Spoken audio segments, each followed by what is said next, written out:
Hello and welcome into your Game 31 Bruins fan reaction of the game versus Arizona Coyotes from Tuesday. I'm Pat, and as usual, I'm covering the games that the Bruins play.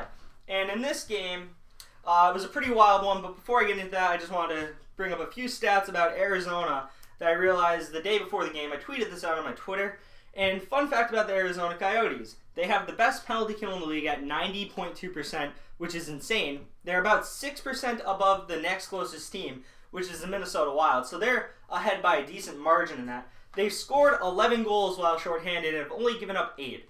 They are a +3 differential on when they're shorthanded. That's insane. How many teams are doing this besides the Coyotes, you ask? Absolutely none. There's not even a single team in the negatives in the single digits. The next closest team is -10. Now, these stats are Tuesday, but I really doubt anyone's gone under -10. I don't remember who was -10, but there were 2 teams on the -10 line. I doubt any of them have scored a shorthanded goal at this point or have not given up a power play goal. So I'm going out on a limb there and saying no other team is under -10. So they have a 13-goal margin between them and the next closest team while shorthanded, which is insane. They're the best penalty killing team by a country mile. And in the one game they played since they played the Bruins didn't score on the power play against them, 0-3. Buffalo last night went 0-1. So they're close to 91% penalty killing right now, which is insane. It's absolutely insane. I just thought I had to bring that up because I noticed it Tuesday, and I was like, I can't not talk about that because the Coyotes are doing one thing very well, and it's the only thing they're probably doing that well this year, and that is penalty killing. Now, coming into this game, you got Rask and Kemper. Kemper, I've seen all over the league. I think he's played for LA and Minnesota, maybe another team in there. And now he finds himself with the Coyotes. He's a backup goalie. He's going around the league like a lot of them do. But, he had a good game until the second period, and he wasn't that bad in the third either. But you're thinking, Bruins have been playing good. They just beat Ottawa, Toronto, and they look good in doing both, at least defensively against Ottawa. Goal scoring, they looked extremely well against Toronto. But, anyway, you think they're going to roll over the Coyotes. Coyotes don't just roll over like that. They're a hard-nosed team, even though they're not talented. And early on in the game, in the first period, we go on the penalty kill, and Nick Schmaltz gets a goal. And it's a beautiful fake shot pass across the ice in our defensive zone from OEL to Schmaltz, and he sells the shot so well that Tuukka doesn't even really adjust well at all, and it beats him. There was a good 4 feet of net that Schmaltz could have hit, and he hit it. So Bruins go down 1-0, and then you're thinking, okay, we went down 1-0 to Ottawa. We can come back from this. We're a team that can come back. Then Nick Cousins gets the puck. 40 seconds later, takes a shot, deflects off John Moore's skate, and beats Tuukka Rask, this is just unfortunate because Rask isn't going to be able to adjust that quickly. When the shot's coming, it deflects and it changes direction. Goalies, it's really hard for them to adjust. And if it goes into a spot you're not covering, well, you just tip your cap. It's a lucky goal. But the Bruins go down 2-0, less than 10 minutes in the game. And that's hard to come back from. It's really hard mentally to come back from. But this is a mentally tough team.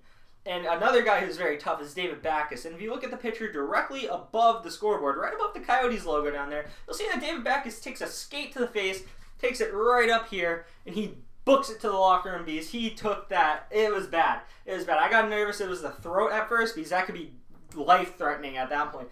Lucky, though, he takes it a little bit higher and just gets a really bad cut on his face. He would come back in the game, but that's a scary moment. Glad we avoided injury there to one of our depth players who has been solid. I'd say David Backes has been solid. Don't look at the contract. Look at the gameplay. Solid. That's all I'm going to say there. Solid. So we go down 2-0 into the intermission, and, you're kind of like, is it going to be one of these nights where, nothing goes our way? And the Bruins come out and lay a beat down on the Coyotes in the second period, starting off with the third line, which I kind of consider the second line with how they've been playing the last 2 games. Danton Heinen, JFK, and Ryan Donato. And this line's been dynamite. JFK taking it down the left side of the ice on his backhand, beautiful saucer pass. Cross crease to Danton Heinen, and Danton Heinen. Ooh, this is some skill. You don't see skill out of Danton Heinen too much, but the last few games you have. Skate to stick and pass Kemper. Smooth transaction from skate to stick. It was really beautiful. Probably a lot of the goals from the Bruins tonight were just beautiful plays, but I think this was my favorite goal of the night, to be honest. And just the way Danton Heinen skate to stick and puts past Kemper, it was beautiful. The pass is beautiful. Just a beautiful play. It got the Bruins rolling, too. The first goal that a team scores is always important, and the floodgates would be opened from this goal. And then the next 3 goals, you got to understand, I could recap all 3, but they're very similar. They're just really, really good pass plays. One in particular is the Marchand goal, and I believe it's a third goal the Bruins scored. Yep. You had a pass cross ice to Pastrnak. Pastrnak with the fake shot pass. It was really just a hard shot pass, I guess. Looks like a shot, but really he's putting it wide intentionally because Marchand's right there. I had the picture top left corner here. Marchand deflects in the net. No chance for Kemper. He was moving all over the place. He had to adjust. Couldn't adjust in time because of how well the pass was placed. Marchand's basically in his crease. He is in his crease. You can see in the picture. And it's deflected into that beautiful play. That line's just dynamite. And, you can be like, wow, Krejci wasn't that good the last year. So, Krejci was injured, hasn't been the same, But really, when you look at it, deep dive into this, when's the last time Krejci's had elite wingers? I don't know, Lucic, Jordan? That's probably the last time, to be honest. I know they had a Ginla for, that's not elite. Come on, it's been a long time. So really, the resources provided to Krejci haven't been the greatest. And since Bergeron's injured and they decided to stack the top line, Krejci's getting the talent that he deserves to play with because he is an elite playmaker when he is on, and he is on, and this line is rolling. And it's a lot similar to how the first line with Bergeron was rolling at the beginning of the year. And, other teams should be scared when this line's on the ice.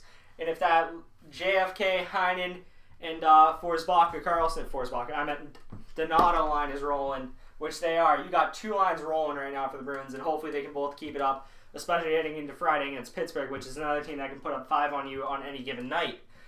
But anyway, those 3 goals. So there's 3 goals scored by them. So we score 4 unanswered, and we're up 4-1. And at the end of the period, towards the end of the period, the Coyotes' fourth line gets a gritty goal from, I believe, Michael Bunting. Puts it in. It's just fumbled in front of the net. He just hits it with his stick. Goes past Tuukka. It's in. It was kind of, I don't even know. It was just a gritty goal. That's all I can really say. Third period, the Coyotes dominate the third period, actually, which I didn't like. Bruins didn't really shut down too well. It's just Tuukka played very well in the third period. It's some key saves. Coyotes probably deserved a goal in this period and deserved a point out of this game. But the Bruins were able to hold them off. And even to the last whistle, the Coyotes were putting it down the Bruins' throat here. And I believe there was a very good shot to end the game where Tuukka basically covered it. And as he covered it, the buzzer went. The Bruins win 4-3. You get them as you get them. And, a win's a win at the end of the day. And even though this wasn't pretty, the Bruins relied on basically a period of the game. They won the game in the second, really. And they held off in the third. And they survived the first. So, not the best performance by the Bruins, but a win's a win and you take it. So what's next for the Bruins? Tonight, I'm streaming on my channel, as I do sometimes, the Penguins vs. Bruins game. Crosby, Malkin, Kessel, oh my. And they're coming. And the Bruins defensively, if they can hold the fort like they have, the last 3-4 games defensively, the Lightning, they weren't terrible defensively. Ottawa, they were fantastic defensively. Toronto, they were fantastic until the late third when they kind of slowed up a little. Tonight, I don't even think they were that bad defensively. I just think the goals were kind of unlucky, to be honest. But third period, they weren't good defensively at all. I should backtrack that. They weren't good defensively at all. So I'm very interested to see how they handle Pittsburgh tonight. I'm wondering if they can keep up their... I'm really wondering what the defensive Bruins team you're going to get tonight. Because there's some where they look sloppy and lazy. There's others where they look solid. I think they're going to... Against big teams, the Bruins typically step up defensively. So I'm expecting a good Bruins 4-2 win tonight. Hopefully we get that. I don't know the starting goalies yet. I don't know the lineups. I haven't been on the Twitter thing too much lately because I've been in finals and they've been kicking my ass. So, pray for me and my grades. But, that's how it is this time of year. Not focused on hockey as much as I am on my schoolwork like a good student that I am. So I'm looking forward to streaming to tonight's game. Hopefully you stop in and say hi, even if it's for a minute, if it's for an hour, you do you. Can't blame you. That's all I have for you. Hit the like button if you like the video. It's that thumbs up button. Hit the subscribe button down below. If you like my channel, I really appreciate the subs. I really appreciate that. Turn on the notification to let you know when I stream or if I post a video. Leave a comment. I respond to all comments. I love talking hockey. Any team, anything, I talk it. I just love talking hockey. So I'll see you next time. See you in the stream if you pop in. That's all I have for you. Enjoy your weekend. Happy holidays as well.